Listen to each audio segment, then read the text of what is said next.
Hello friends, जय जगन्नाथ। तो आज भिडियो आम डिस्कसन करवा सिटी परीक्षा 2026 टीचिंग एप्टीट्यूड गोटे इम्पोर्टाट चैप्टर आपण मानक रोचे शिक्षा परिचालन विभिन्न संस्था और एजेन्सी भूमिका। तो 2 मार्क आपण मानकर निश्चित भाव এই जो चैप्टर अच्छी निश्चित भाव में 2 मार्क आपण मानकर प्रश्न आसीबो जोड़ा कि आपण मानकर रोची SCERT NCERT DIET BSC Odisha और स्कूल मैनेजमेंट कमिटी एसएमसी। तो यार पर निश्चित भाव में आपण मानकर सिटी परीक्षा रे टीचिंग एप्टीट्यूड 2 मार्क आसीबो। तो भिडियोटी संपूर्ण भाव में देखंतु। जदि आपण मानक भिडियोटी भल लागिबो निहाती भाव में लाइक करेंगे, कमेंट करेंगे, ता सहित शेयर करेंगे और जो मैंने कि चैनल को प्रथम थर पर विजिट करुवे चैनल को सब्सक्राइब कर रखिए। तो चलतु डेरी नक आज क्लास टी को आरंभ करवा। तो प्रथम प्रश्न अच्छी एनसीईआरटी द्वारा प्रस्तुत जातीय पाठ्यक्रम ढांचा को कौन कहुए। तो एनसीईआरटी द्वारा प्रस्तुत जातीय पाठ्यक्रम ढांचा को कौन कह। तो सठिक उत्तर रहा एनसीएफ नेशनल करिकुलम फ्रेमवर्क जोटा कि आम कहते जातीय पाठ्यक्रम आधार एनसीएफ रहिबो। तो एनसीईआरटी द्वारा प्रस्तुत जातीय पाठ्यक्रम ढांचा को आम कहते एनसीएफ बोली कहते। तो 2 नंबर प्रश्न देछि एससीईआरटी। तो एससीईआरटी रो मुख्य कार्यालय कौन। तो एससीईआरटी रो मुख्य कार्य कौन ये मैंने हूँ राज्य स्तर में पाठ्यक्रम विकास करवा स्टेट है स्टेट स्तर रहा ए ऑप्शन राइट आसो। एससीईआरटी पूरा नाम कौन ना state council of education research and training राज्य स्तर में पाठ्यक्रम विकास करवा। तो 3 नंबर प्रश्न देछि डाएट रो प्रमुख लक्षण कौन। तो डाएट रो प्रमुख लक्षण कौन। तो डाएट रो प्रमुख लक्षण होछि शिक्षक प्रशिक्षण। जो आपण मैंने सिटी करेंगे तो जो मैंने सिटी क्वालिफाई करेंगे से मैंने डाएट पढ़े नचेत ईटीआई पढ़े है। तो 4 नंबर प्रश्न पचारि बीएससी ओडिशा क्यों श्रेणी पर्यंत परीक्षा परिचालन करे। जो बीएससी ओडिशा रहा यहाँ 10th क्लास पर्यंत 10th पर्यंत श्रेणी पर्यंत से हूँ कौन ना परीक्षा परिचालन कर ए ऑप्शन राइट आसो। तो 5 नंबर देछि आरटीई एक्ट 2009 अनुसार एसएमसी गठन कराए। तो आरटीई रो पूर्ण नाम कौन। जो आरटीई रहा तार पूर्ण नाम कौन। तो निश्चित भाव में आप गोटे एग्जाम रे आसीबो। तो राइट आंसर कौन आसीबो right to education. Right to education A option right आसीबो। तो परवर्ती प्रश्न देछि एनसीईआरटी रो मुख्यालय केउंटार अवस्थित। मुंबई चेन्नई नुआ दिल्ली ना कोलकाता। तो एनसीईआरटी जो रही तार मुख्य कार्यालय केउंट अछि। तो सठिक उत्तर कौन रहिबो नुआ दिल्ली हम right answer C option right आसीबो। तो जो डाएट केउ स्तर पचारिछि देखंतु। तो डाएटा आपण मानक रहउछि जिला स्तर रे नेशनल स्तर रहबो एनसीईआरटी और राज्य स्तर रहउछि एससीईआरटी हैला। तो आउ डाएट रोचे आपर जिला स्तर रे। तो परवर्ती प्रश्न देछि विद्यालय विकास योजना स्कूल डेवलपमेंट प्लान किए प्रस्तुत करे। जो स्कूल डेवलपमेंट प्लान टाको किए प्रस्तुत करिवो एनसीईआरटी ना एससीईआरटी ना एसएमसी ना बीएससी। तो सठिक उत्तर रहिबा आपण मानकर एठी कोन विद्यालय विकास योजना स्कूल डेवलपमेंट प्लान टा एसएमसी करे स्कूल मैनेजमेंट कमिटी एटा प्रस्तुत करिवो सी ऑप्शन राइट आसीबो। तो परवर्ती प्रश्न पचारि ओडिशा रे डाएट प्रशिक्षण सह जड़ित संस्था केउटा। तो डाएट प्रशिक्षण सहित जड़ित संस्था सॉरी डीएलईडी जोटा आम कहते जोटा कि आप सिटी एग्जाम देवे डीएलईडी कोर्सटा यहाँ हूँ डाएट सहित जड़ित अच्छी ए ऑप्शन राइट आसो। तो परवर्ती प्रश्न अच्छी SCERT state council of education research and training क्यों स्तर शिक्षकों को प्रशिक्षण देता है। यहाँ हूँ राज्य स्तर शिक्षक मानू ए ऑप्शन राइट आसो। तो परवर्ती प्रश्न देछि एनसीईआरटी द्वारा प्रकाशित पाठ्यपुस्तकर नाम कौन। जो एनसीईआरटी द्वारा प्रस्तुत पाठ्यपुस्तकर नाम हूँ कौन बाल भारती बी ऑप्शन राइट आसीबो। तो परवर्ती प्रश्न अच्छी एसएमसी रो अधिकांश सदस्य किए होता तो एसएमसी स्कूल मैनेजमेंट कमिटी जोटा रहा सेटा अधिकांश सदस्य अभिभावक माने रहिबे। नेक्स्ट क्वेश्चन देखिए बीएससी ओडिशा रो मुख्यालय केउट अछि। बीएससी ओडिशा रो मुख्यालय कोठी आसीबो देखो बीएससी रो मुख्यालय कार्यटा रहउची कटक रे। बीएससी रो कोठी रहउची कटक रे। बीएससी ओडिशा में कहउचंती कटक रे रहउची भुवनेश्वर करिवेनी तो बी ऑप्शन राइट आसीबो। तो एनसीईआरटी रो प्रमुख कार्य कोन तो एनसीईआरटी रो प्रमुख कार्य होउची शिक्षा गवेषणा करिबा। कोन करिबा ना शिक्षा गवेषणा करिबा ए ऑप्शन राइट आसीबो। तो नेक्स्ट क्वेश्चन देछि शिक्षार गुणवत्ता वृद्धि पाई राज्य स्तर रे केउ संस्था काम करे। तो राज्य स्तर कथा पचारछि तो राज्य रे हमर कोन रहइबो एससीईआरटी रहइबो बी ऑप्शन राइट आसीबो। तो परवर्ती प्रश्न अच्छी एसएमसी रो सचिव साधारण किए होती जो एसएमसी स्कूल मैनेजमेंट कमिटी रो सचिव प्रधान शिक्षक रहिबे बी ऑप्शन राइट आसीबो।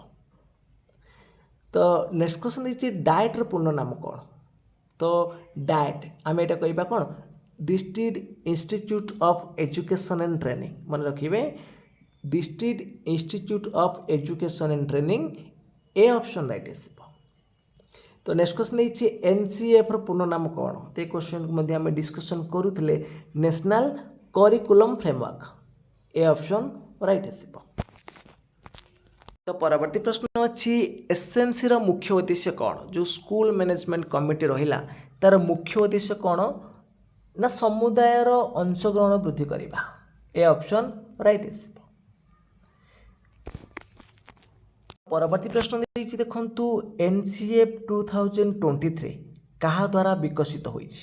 एनसीएफ 2023 टा हमरो एनसीईआरटी द्वारा विकसित होइछि ए ऑप्शन राइट आसीबो।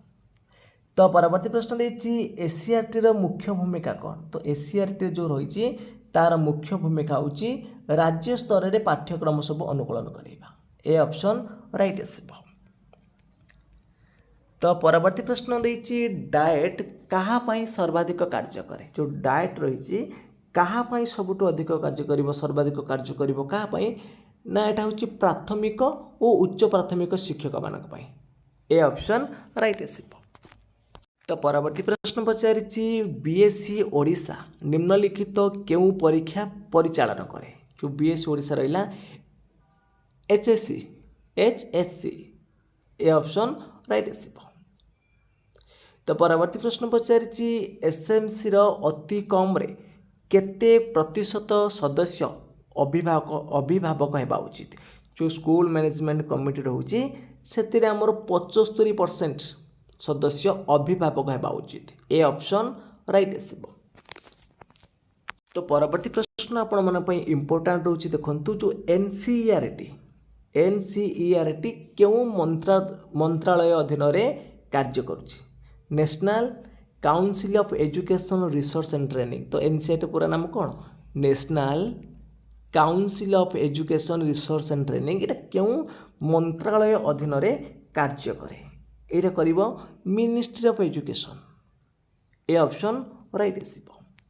तो नेक्स्ट क्वेश्चन देखिए डाएट स्थापन पई केउ शिक्षा नीति सुपारिश करिथिला तो ए प्रश्न मध्ये आपण मन पई इंपोर्टेंट रहउची जो diet district institute of education training ये जो डाएट स्थापन पई हमरो एनपीई 1986 है ना ऑप्शन नंबर ए आसीबो right answer NPE national policy of education जोटा हम कहउजंदी जातीय शिक्षा नीति 1986 जातीय शिक्षा नीति 1986 रे सुपारिश करथिला। तो नेक्स्ट क्वेश्चन देखिए एससीईआरटी कहा सह समन्वय रक्षा करे एससीईआरटी हमरो एनसीईआरटी सहित समन्वय रक्षा करिवो। तो परवर्ती प्रश्न देखिए विद्यालय विकास योजना एसडीपी प्रस्तुतिर दायित्व कहार विद्यालय विकास योजना एसडीपी प्रस्तुतिर दायित्व रहुछि कहार ना एसएमसी रो स्कूल मैनेजमेंट कमिटी रहुछि ए ऑप्शन राइट आसीबो।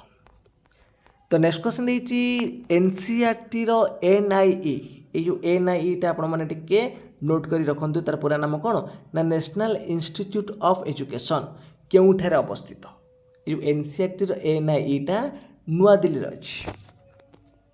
तो नेक्स्ट क्वेश्चन देछि एसएमसी गठन रो व्यवस्था केउ आईन रे रही जो आमर एसएमसी स्कूल मैनेजमेंट कमिटी गठनटा रोची RTE right to education act 2009 है जातीय पाठ्यक्रम आधार 2009 एक्ट रे आसुची जो ए ऑप्शन ठी अछि राइट आसबो। तो राज्य स्तर शिक्षा गवेषणा संस्थाटा केउटा रोची ना एससीईआरटी राज्य स्तर में कोन रोची एससीईआरटी रोची।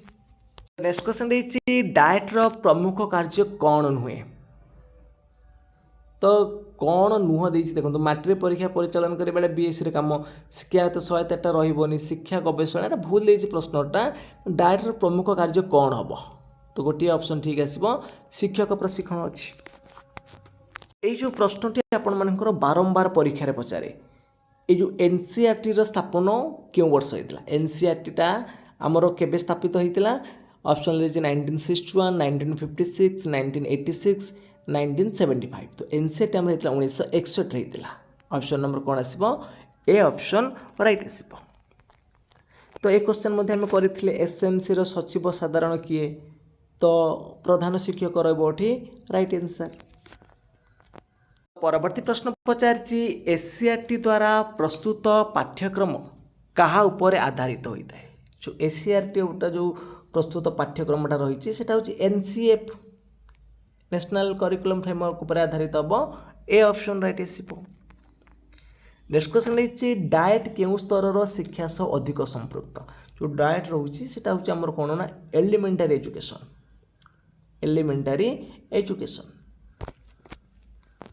नेक्स्ट क्वेश्चन देछि एनसीईआरटी द्वारा प्रकाशित पत्रिका केउटा एनसीईआरटी द्वारा प्रकाशित पत्रिका केउटा तो सठिक उत्तर रहइबो ऑप्शन नंबर ए एठी इंडियन एजुकेशनल रिव्यू बाकी ऑप्शन आपण मानकर भूल अछि ए ऑप्शन राइट आसीबो इंडियन एजुकेशनल रिव्यू। क्वेश्चन रे भी आपण माने नोट करंतु परीक्षा रे फुल फॉर्म पचारुछि एससीईआरटी पूरा नाम कोन एससीईआरटी रे पूरा नाम होछि कोन state council of educational resource and training state council रहइबो सेंटर रहइबोनी कमिटी रहइबोनी state council of educational resource and training हबो राइट आंसर। नेक्स्ट क्वेश्चन पचारिछि बीएससी ओडिशा रा स्थापन वर्ष केउटा बीएससी ओडिशा टा हमरो बीएससी टा 1953 रे हेतिला 1953 रे हेतिला एनसीईआरटी हेतिला 1961 रे बीएससी हेतिला 1953 रे। नेक्स्ट क्वेश्चन पचारिछि डाएट टी अक्षर अर्थ कोन एटी देखंत आपण माने कन्फ्यूजन हे जिवे ट्रेनिंग टीचिंग टेस्टिंग टेक्नोलॉजी आमे जानछन्ते district institute of education training जानछन्ती तो आमे ट्रेनिंग चूज करिबा।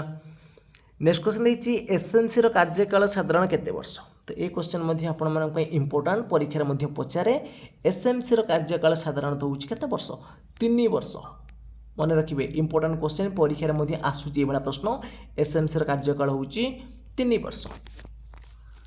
परवर्ती प्रश्न पचारछि एससीईआरटी केउ प्रकार प्रशिक्षण देइ थाए जो एससीईआरटी हमर होला इन सर्विस ट्रेनिंग देइ थाए तो परवर्ती प्रश्न पचारछि शिक्षा रे समुदायर सक्रिय अंशग्रहण केउ संस्था सुनिश्चित करे शिक्षा रे समुदायर सक्रिय अंशग्रहण केउ संस्था सुनिश्चित करे एसएमसी ना एनसीईआरटी ना एससीईआरटी ना डाएट तो यही प्रश्नटी आपण मानक पई होमवर्क रहउछि तो यार सठिक उत्तर कोन हबो आपण माने कमेंट बॉक्स रे जणेबे तो देखिबा केते जण यार सठिक उत्तर देई पारुचंती तो शिक्षा रे समुदायर सक्रिय अंशग्रहण केउ संस्था द्वारा सुनिश्चित करे। तो फ्रेंड्स आज क्लास टी सरी जाइए तो निश्चित भाव में आपण मानकर एथिरु 2 मार्क प्रश्न निहाती भाव में टीचिंग एप्टीट्यूड चैप्टर 2 मार्क प्रश्न आसुची तो भल भाव में क्लास टी देखंतु निश्चित आपण मन पे हेल्पफुल करिवो। तो फ्रेंड्स आज पे एतिकी जय जगन्नाथ जय हिंद।